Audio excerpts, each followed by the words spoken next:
Orphan poor folks, head on home, ho. At those words, I stood up. So did Alice, as I looked at her. Seems like this was a waste of time. I heard her mutter softly. It appears I wasn't the only one who caught that.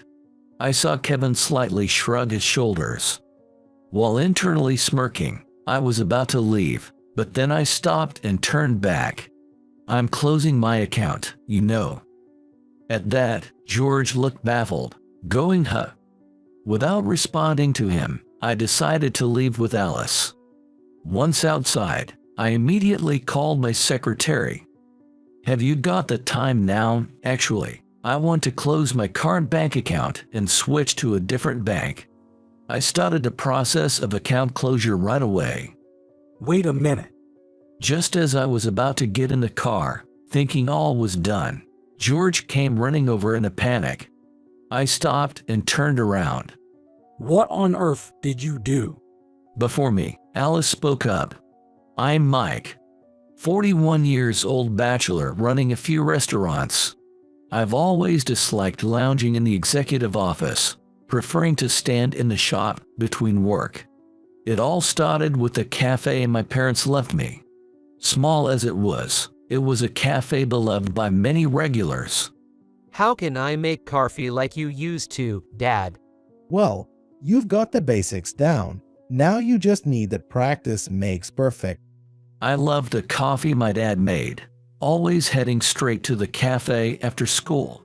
By the time I was in high school, I was working there as a part-timer. I learned daily about brewing coffee and making snacks. Those days felt genuinely happy. But that all came to an abrupt end in my third year of high school. What? Why did this happen to Mom and Dad? Leaving the shop to me and the employees, my parents went out to buy supplies.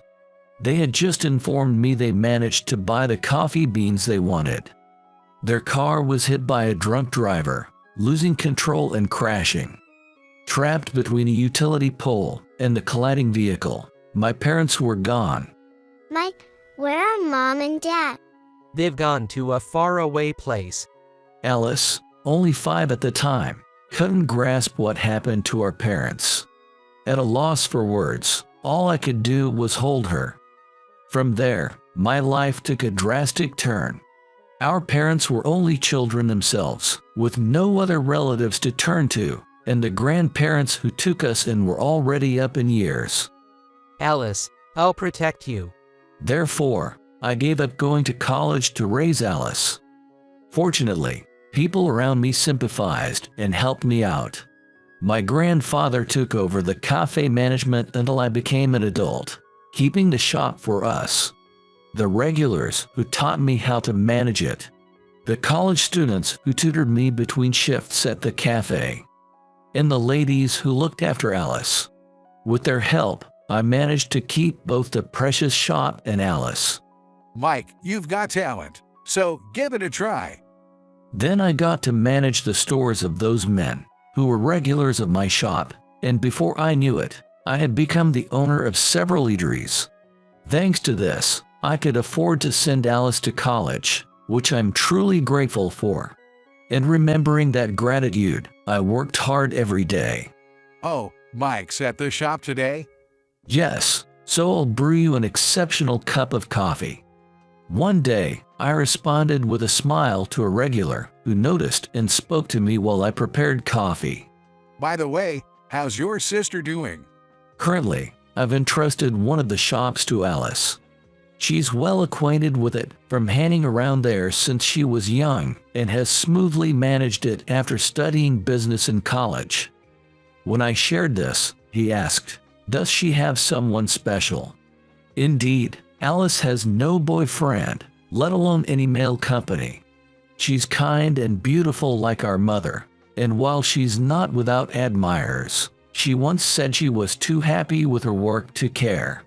Nevertheless, I wish for Alice's happiness too. Actually, I know a guy her age. He's a competent banker, but due to his quiet nature, he's single. Alice prefers quiet over loud people, so it seemed like a good match. Therefore, I contacted Alice during my break. Well, it's a good opportunity, so I'd like to meet him, she replied. So I agreed to arrange a meeting. The regular was pleased when I told him. But I should mention something. He then started to speak seriously. It seems the guy's parents are somewhat problematic. His father is the head of a bank, known for being quite stubborn. His mother, too, enjoys looking down on others from behind his shadow. You should have told me sooner. Hearing this, I began to wonder if I should call it off, which must have shown on my face. Well, it's just a rumor. Don't worry about it. He said this with a laugh, but it's hard not to be concerned. I might as well check it out. Muttering to myself, I decided to ask a detective friend to investigate. I then informed Alice about the rumor. I see. Well, I'll meet them and see what they are like, she decided. So we're going ahead with the meeting. It's about time. Alice is considering marriage. I murmured, reminiscing about the past. Alice clung to me a lot as a child, perhaps because of our parents' absence. She had hardly any rebellious phase, always wanting to help with my work, growing up to be a caring sister. I guess I'm getting old. Reflecting on this made me feel somewhat warm inside, pondering the swiftly passing years alone. Hi, how are you, Mike? Hi, fine. How are you, Sarah? When I showed up at the cafe today, I was greeted by the shop manager, Sarah. I have immense trust in Sarah, who has been working here since the old days. I heard about it. Alice has a matchmaking meeting coming up, right? Sarah asked with a curious look. I just chuckled and nodded in response. Yeah, that's right. Alice is finally getting married.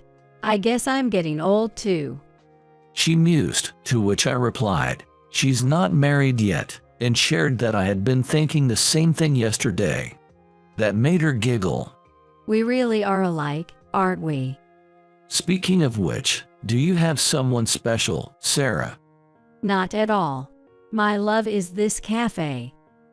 Like me, she's single and without a partner. Though not much different in age from me, her youthful appearance could attract many. I wonder what Alice's partner is like. Tell me more about him later. Sarah and Alice are close like sisters, sharing similar interests, and often going out together on holidays. About that, it seems her parents might be a bit troublesome. I mentioned sharing the rumors. Sarah looked concerned. Is everything going to be okay? For now, I've asked someone to look into it. You always act fast. As we were talking, the cafe door opened. As I glanced while greeting, there stood a guy in his 20s.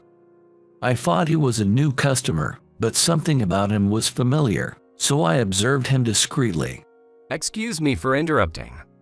Have you been working here for a long time? Yes, quite a while. Did you used to feed a school-age child here? Puzzled internally, I nodded, remembering the cafe's long history of welcoming children. The man said, I thought so, and looked at me. I was taken care of here in the past. I looked at him intently, recalling a schoolboy from many years ago who resembled him. Could you be Kevin? Yes, that's me. Thank you for back then. He replied with a slight smile. After having his coffee without much conversation, Kevin soon left. I think I've seen that guy at the bank before. Sarah remarked. Banker, and about the same age as Alice. I thought, realizing the connection to Alice's potential match. Could it be? What's wrong? Oh, nothing. I shook my head, deciding it was time to focus on work. Better to leave the thinking for later. All right, back to work. I'm counting on you, boss. Hey, don't tease me. Then we both resumed our work with a smile. A few days later, the day of the matchmaking meeting finally arrived. I can't believe the venue is here. It must be a coincidence, but it feels like fate.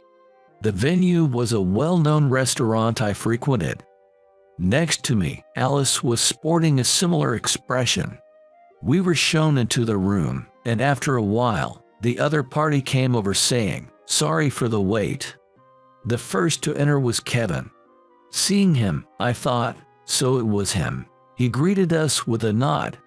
Next to him, a man looking like his father scrutinized me, making me feel uneasy. Then the meeting began. This is my father, George. The man introduced by Kevin was probably the infamous stubborn dad. The stern-looking man next to him. Pardon me, but you seem young to be a father. He suddenly remarked, "No, I'm Mike, her brother. Pleased to meet you today." I replied with a polite nod, while thinking that I intended to greet properly without even needing to be asked. Our parents passed away when my sister was young. What? An orphan? George exclaimed, surprised by my words. I closed my mouth, taken aback. A pauper without parents is no match for my son. No, we're not poor. It's just that. So think a penniless orphan would match with our family of bankers. I tried to counter, but he wouldn't listen, exemplifying his reputation as a stubborn father. Dad, stop it. Keep quiet. Kevin tried to intervene, but was ignored. Glancing at his mother, she too had a disdainful look, silently judging us. I didn't want Alice to be part of such a family. As I turned to Alice, she was intently staring at them. Just as I was about to ask her what's wrong, the final straw came. Orphan poor folks should just go home. At that, I stood up, and Alice did the same. It seems like a waste of time, then. And I could hear the slight tremble in her voice. Sharing our sentiment, Kevin slightly shrugged his shoulders. I was about to leave but stopped and turned back. I'll be closing my account, then. At this, George was bewildered, uttering "huh." Without further response, I decided to leave with Alice. Outside, I immediately called my secretary. "Have you got the time now? Actually, I want to close my current bank account and switch to a different bank." I immediately started the process of closing the account. After finishing the call with my secretary, I turned around to see Kevin talking to Alice. Noticing my gaze, he showed his expression apologetically. Are you done talking? All right, let's head home, Mike. Suggested with a smile. We started walking. Hold on a moment. Just as I was about to get into the car, thinking all was settled, George rushed over in a panic. I paused and turned back. What have you done? George, shouting like that. It seems like they moved quickly. Given the speed, it must have been others who acted while talking. I felt a sense of pride in my team's efficiency. I got a call that an $800 million account was closed. Who exactly are you? Before I could answer, Alice spoke up. You don't know, he's a successful entrepreneur who manages several restaurants. While I thought calling me successful was a bit much, I looked at George's face. He was staring at me in disbelief. It's true, so it got closed, right? Let's go back now. Pulling my arm towards the car, George's expression changed dramatically. I apologize. Please reconsider. If the account stays closed, our bank will.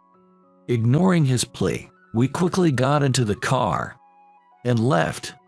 We went home first, changed, and then headed to the cafe. Oh, what brings you two here today? Sarah probably didn't expect us to come today. She seemed surprised to see us. We ordered coffee from her and took a moment to relax. Shortly after, Kevin arrived, saying sorry for being late. He stepped close to us, apologizing profoundly. "I'm sorry for my father's behavior." Alice looked at him with a mix of disbelief and annoyance. That was really rude. How long will you let your father have his way? You need to stand up for yourself. When Alice spoke, Kevin apologized again. It turns out Alice and Kevin went to the same elementary school. Kevin could come to this cafe back then because Alice brought him here. I'm sorry for causing trouble, both in my school days and now. His parents had remarried, and that woman wasn't his biological mother. George was always focused on work, neglecting his family. Kevin's real mother had left him with his father and moved out. Because he never paid attention to his family, Kevin couldn't even have proper meals. That's why Alice, feeling sorry for him, brought him along. After that, we moved, and I couldn't even say thank you. And now I've troubled you again. Apologizing repeatedly and sharing his story, he had finally confronted his father, declaring an end to their relationship. You did well. Despite saying so, Alice had a worried look on her face. To which he replied, "Don't worry. I'll become a man you can be proud of this time for sure." A few days later, I visited the restaurant again. I wanted to apologize for the inconvenience caused that day. "I'm really sorry, especially since you prepared the meal." Don't worry about it. While we were talking, Oh, George suddenly appeared. Why was he here? Seeing my puzzled look, he made an awkward face. why are you here? "This is one of my restaurants." I heard him mutter, so I replied, and he made a face like he'd bitten into a sour apple. After a moment of silence, he suddenly apologized. "I'm sorry for the other day." I was taken aback by his sudden apology. Seeing his remorseful appearance, the intimidating air he had that day was gone. "Would you like to talk for a bit?" Curious about his change, we moved to a private room to talk. After that incident, I was dismissed as the president. It seems the bank was in chaos over the $800 million closure, and he was fired as a consequence. To be honest, I knew about this. His dismissal was part of the conditions to stop the account closure. After being fired, no one was waiting for me at home. Neither Kevin nor his wife were there. Apparently, she was only interested in his title as president, leaving a note and divorce papers saying, "I have no use for you now that you're no longer president." He had time to reflect on his actions, realizing he had done nothing for his family. And that's why no one helped him when he was in trouble. Indeed, your current situation is the result of your own actions. If you had listened to Kevin when he was younger, things might have been different. If he had paid attention to Kevin's words and helped him, maybe Kevin would have been willing to help his father now. Kevin became reserved because George, his father, always dismissed his words, leading him to believe talking was futile. You still have time. Please think things over carefully. With that, he looked down, lost in thought, and I left the private room. George might not be a bad person at heart. Investigations revealed he was a diligent individual. His reluctance to marry his son to a poor person was likely out of a desire to prevent Kevin from struggling. But his actions were misguided and needed to be addressed. So what happened to the president? He's not yet 60 and is trying to find work. I shared as we talked in a nearby diner, not the usual cafe. In front of us were several children. I managed several eateries and had bought a failing diner to run a children's meal service. And today's my once-a-week day to cook up and serve stew. Sarah was helping out. Wasn't it Kevin who inspired you to start this children's diner? Yeah, you remember well, don't you? Indeed, Kevin was the catalyst for starting this children's diner. When I lost my parents, the support from those around me meant I never struggled for a meal. That's partly why I was shocked, seeing him suffer from hunger right in front of me, realizing some kids don't get enough to eat. That was when I realized how fortunate I was. Kevin and the kids here might have different circumstances, but seeing him hungry made me want to feed him, leading me to start the diner. The fact that children Alice's age were suffering so much shocked me. About George, I've called him to help out this time. Could it be? Sarah's gaze followed to George, surrounded and puzzled by the children. He probably never really parented before. Unsure how to interact with them, he forced sacrifices on Kevin before. First, I wanted him to see the reality of kids who can barely eat. George had lived as a banker, reaching the position of bank president, but that narrowed his perspective. I invited him for unpaid help to learn, That's so like you, Mike. which I pretended not to hear, stirring the stew. This stew, taught by my mother, is popular with the kids, Hey, Mike, I've come to help. announced Alice as the stew was ready. She was followed by Kevin, both surprised to see George surrounded by children. All right, the stew's ready, let's serve it. Sarah and Alice nodded, smiling. Even Kevin and George, still bewildered, began to help. Seeing them, I smiled too. Afterwards, my world changed significantly. Seeing the children full and happy seemed to make George reflect. Deciding he could live on his savings alone, he began volunteering actively. What I needed was to be more considerate of others, he said. Yet, he tried to stay away from Kevin, his biggest victim, considering it his way of making amends. People around think I don't have a girlfriend because I'm quiet, but I've never stopped thinking about you. Kevin confessed to Alice, saying so. Alice accepted, and now they're dating. Maybe it's time for me to move forward. Alice has grown independent from me. I mused, watching Sarah work happily. Years later, I decided to step back from active business management, leaving it to trustworthy subordinates, planning to live more leisurely. If you'd like, would you join me? Yes, I'd love to. I realized I wanted to spend my life with Sarah, so I invited her. Right now, we're living together in the countryside. You and Sarah should get married? Marriage isn't everything. Alice, who married Kevin and had adorable kids, looked at me incredulously, but I ain't about to rush into marriage. But still, Sarah remains someone special, and I plan to live for us both from now on.